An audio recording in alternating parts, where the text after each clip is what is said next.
Black gunpowder, a charcoal, sulfur, and saltpeter concoction, was invented sometime during the 11 or 1200s AD. Contrary to popular belief, it did not immediately revolutionize the art of warfare. Man required many years to learn how to harness gunpowder for military use. The first gunpowder weapons were nothing more than tubes tied to a piece of wood. By the 1500s, these had evolved into the matchlock musket or arquebus. Our sample today is a reproduction Swedish matchlock of the 30 Years' War. Its bore has been made smaller than the original so as to increase the thickness and strength of the barrel walls. However, it will suffice for our teaching purposes today. The average matchlock weighed between 15 and 30 pounds and was fired from a forked rest. They generally were not configured for shouldering and aiming as a rifle is made today. The name matchlock is quite descriptive of its method of ignition. A touch hole was drilled through to the interior of the barrel, and a pan mounted outside the barrel just underneath the touch hole. After loading the weapon, the pan was filled with powder, and a burning match, a cotton rope soaked in potassium nitrate solution, was placed in a holder above the pan.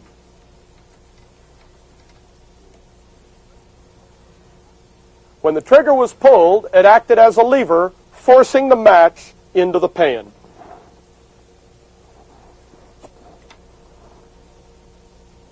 The loading procedure was slow and cumbersome.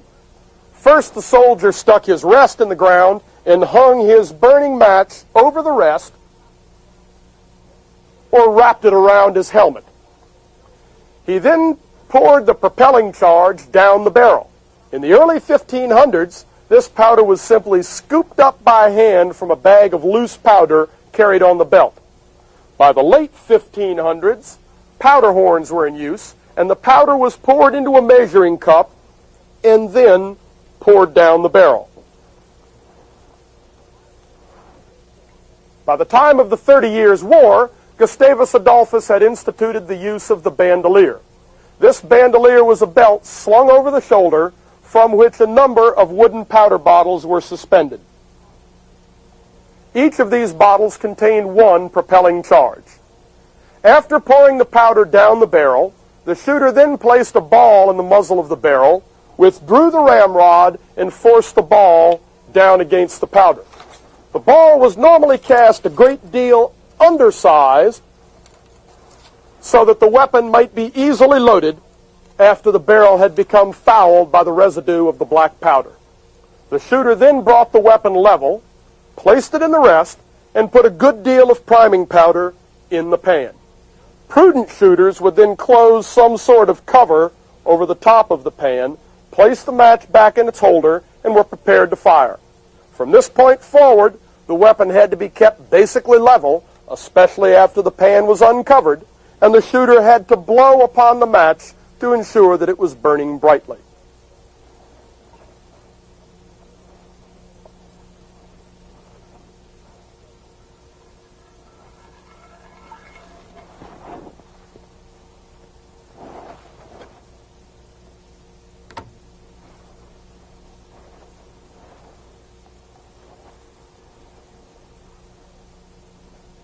The weapon had many weaknesses.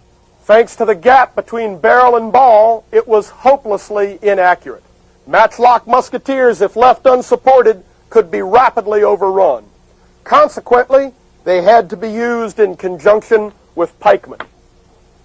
It was the pikeman who provided the close-in defense and the time for the matchlock musketeer to load and use his weapon. The resulting formations of pikemen were often slow and ponderous, like the Spanish tercio. But the musketeer had to stay within the formation of pikemen if he was to survive. During the 30 Years' War, Gustavus Adolphus instituted many improvements in the matchlock. He standardized bore sizes, though this is not standardized as we know it today. He simply designated a range of bore sizes and then had a large number of well-undersized balls cast for them.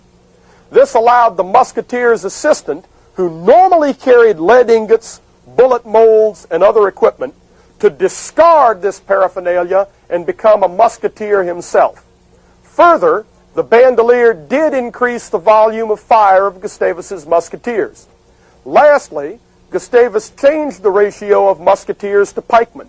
Though he increased the number of pikemen in relation to musketeers, he actually greatly increased the overall volume of fire due to his other improvements. In this photograph, you'll note the musketeers practicing up front, while in the background you can see the dense formations of pikemen. Given this increase in the volume of fire, Gustavus made his units smaller and more maneuverable on the battlefield. In practice, especially with the tercio, it looked like a giant armored hedgehog waddling up to some target and then slowly but surely wearing it away with matchlock fire and jabs of the pike.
You are probably asking how this weapon ever came into use.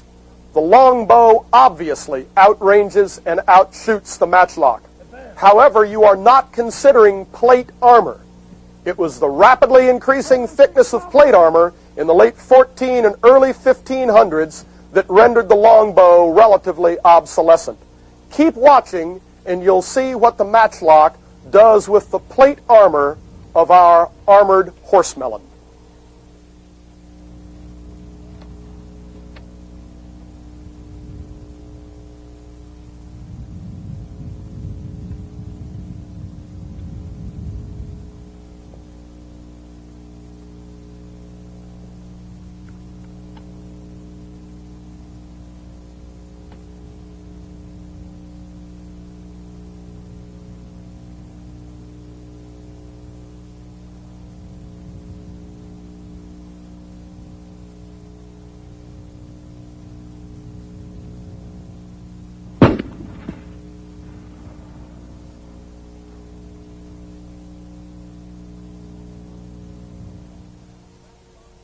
Yes, the matchlock certainly had weaknesses when compared to the longbow. You can see that both the volume of fire and the combat range of the matchlock is considerably less than that of the longbow.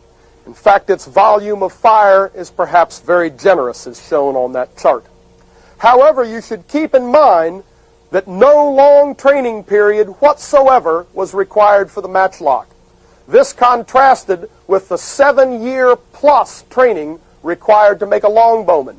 Further, by the late 1400s, the longbow was having trouble penetrating the plate armor on the breasts, helmets, and other areas of the armored horsemen. These U.S. Army helmets are a good example.